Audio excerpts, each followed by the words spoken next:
This presentation is a mere introduction to the task of how we ought to interpret the Bible.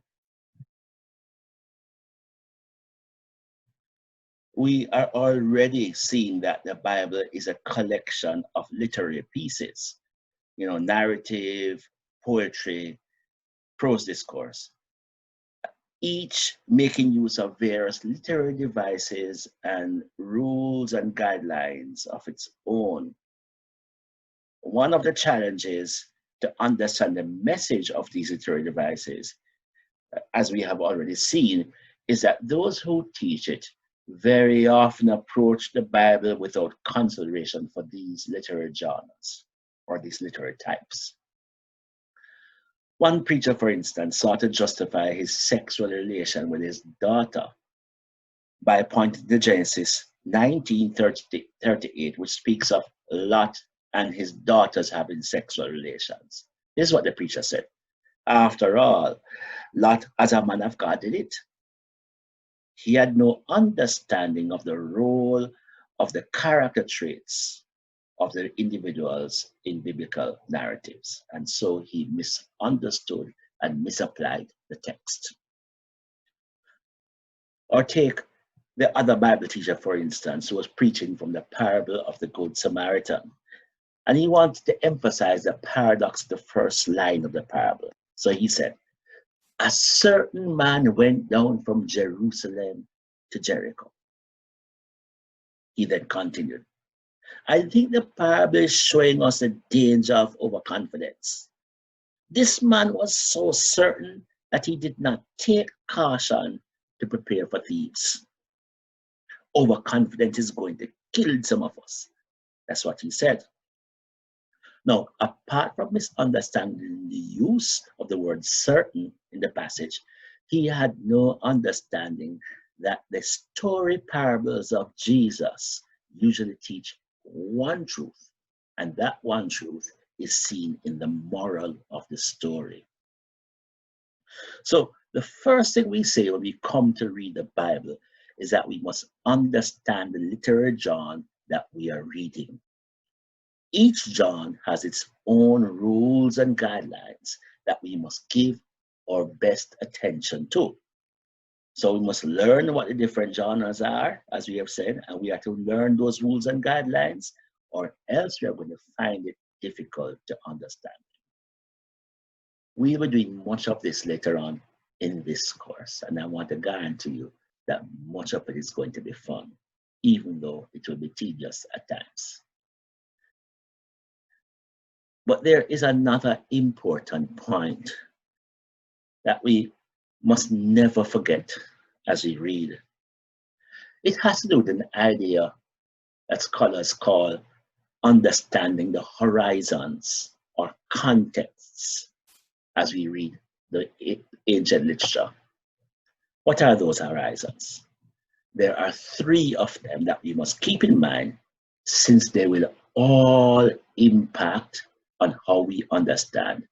And they are these: the word in front of the page, the word behind the page, and the word on the page. Let us try to see if we can explain them as we move forward. So let's begin with the word in front of the page. When we speak about the word in front of the page, we are talking about our understandings and our experiences that we take to the text and that can easily distort our understanding of the text. So we need to take those experiences, we need to take those understandings to the text. In mind, when we go to the text, we must acknowledge them. Sometimes those experiences and those understandings will take the message because we impose our ideas onto the text. Some people call this cultural myopia or cultural short-sightedness, where we take our realities and pretend as though they are the realities of the Bible. So for instance, in the Caribbean, many people in the Caribbean will find the concept of father to be a negative thing based on their own experiences with absentee and irresponsible fathers. We then read in the Bible that Jesus called God Father. And those negative things that we have in our minds can easily distort what Jesus meant in calling God Father. So we need to acknowledge those biases. When I come to read the text and we see that word or that concept, what we are saying is that we are not going to deny our biases or our own experiences because they can shortchange our understanding of the text. So that's Horizon 1, reading the Bible from the front of the page, carrying our experiences with us. We must be careful about that.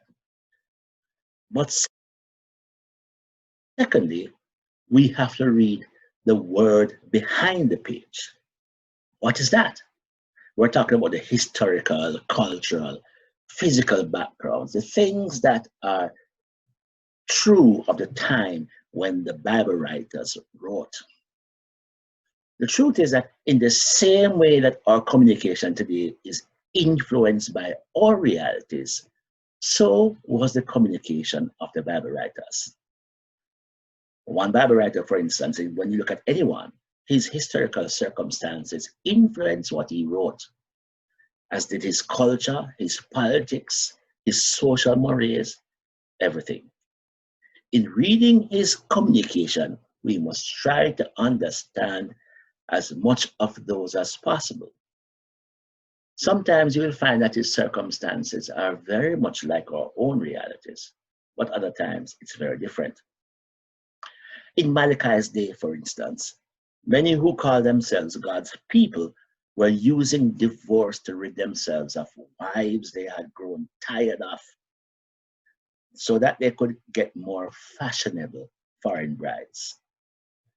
This practice likely plunged the women they divorced into abject poverty in a day and an age where the woman depended on the man for almost her entire well-being.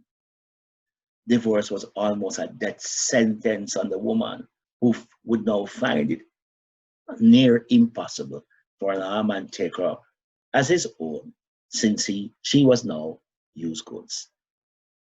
This is where God says, I hate divorce. Surely that must matter in our considerations of divorce today, which most often does not share ancient realities. Could it be possible that maintaining a marriage in a situation of abject physical abuse be as hateful to God as that of Malachi's day? I do not have the answers, but it is worth considering. We must understand the context of the biblical author before we blindly apply his word to our context. But let's look at the third horizon, the word on the page. Read the Bible from the standpoint of the word on the page, or what we say is that we must do good literary analysis. This is the final horizon. And here, what we are doing, we're speaking about the author's intended word to his readers, what he wanted his readers to understand. His historical and cultural background would likely be known to his readers too, and would form the conditions for their natural understanding. It is those circumstances and in response to them that the Bible writer wrote, and his readers understood that this is what he was doing.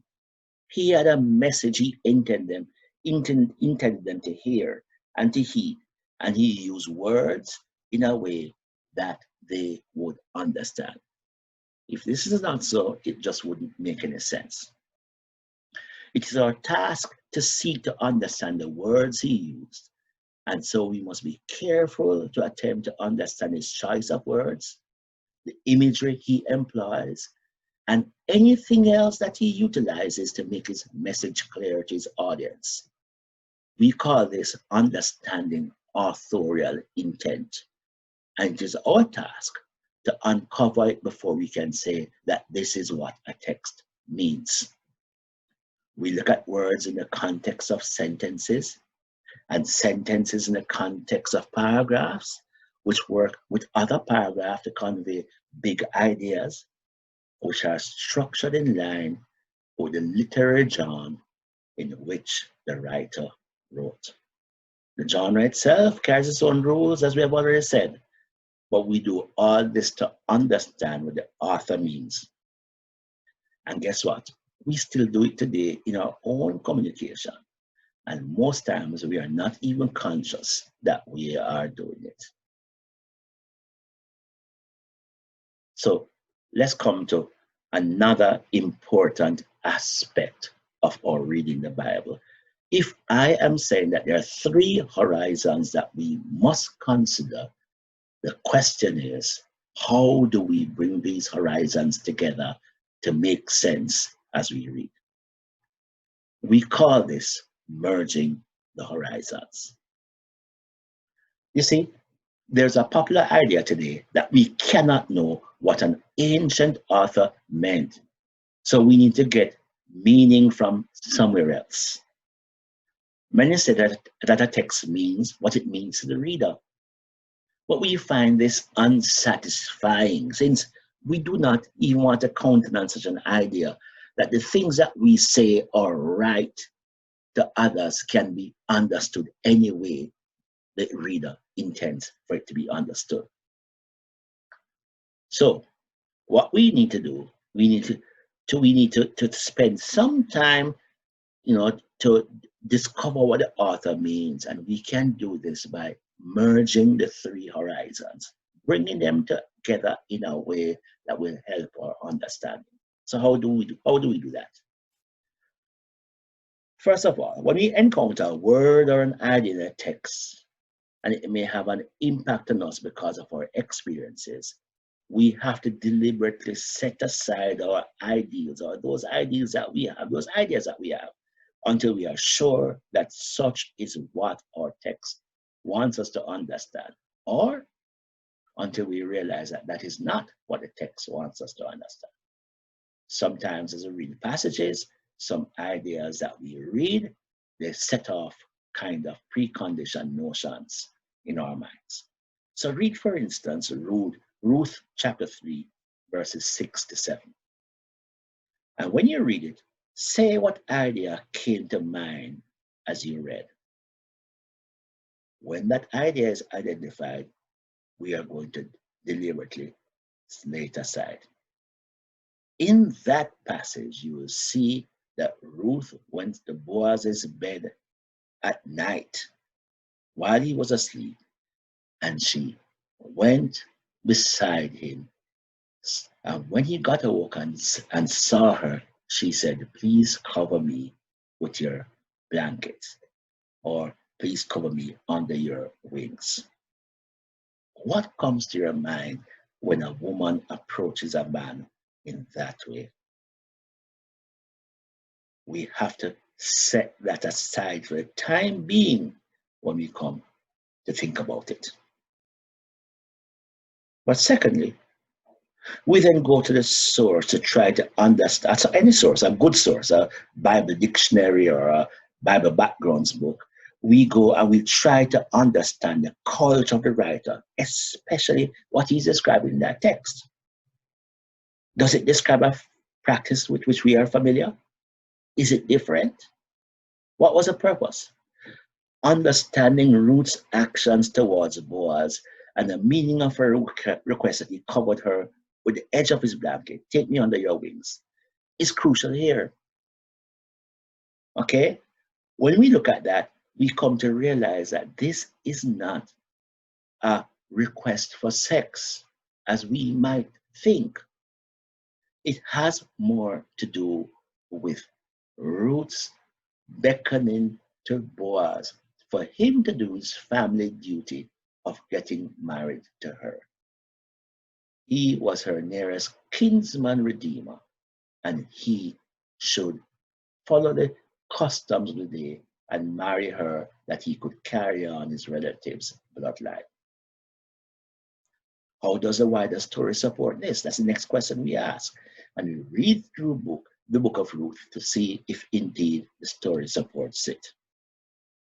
So, what does the writer want us to communicate? What does he want us to understand? If we do not deliberately do that step, we're likely to end up in our own ideas and impose them on the text. I have heard many people say that Ruth approached Boaz to have sex with him than that night. But then, thirdly, we ask questions of the meaning of the text to us today. This is the third thing when we talk about now merging the horizons. We believe that the Bible, we read the Bible to hear what God is saying to us in our day and our age.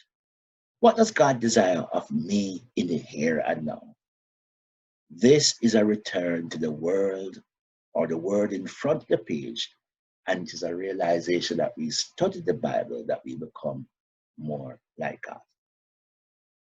So when we merge the horizons, we are asking questions to ensure that we do not impose our ideas on the text.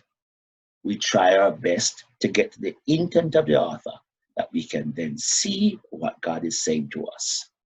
It is an urgent task, one that we must deliberately do to ensure that we are faithful to the Bible. As we continue in this class, we'll be doing a whole lot more, hoping to help us to better understand our Bible as we work with people. See you later.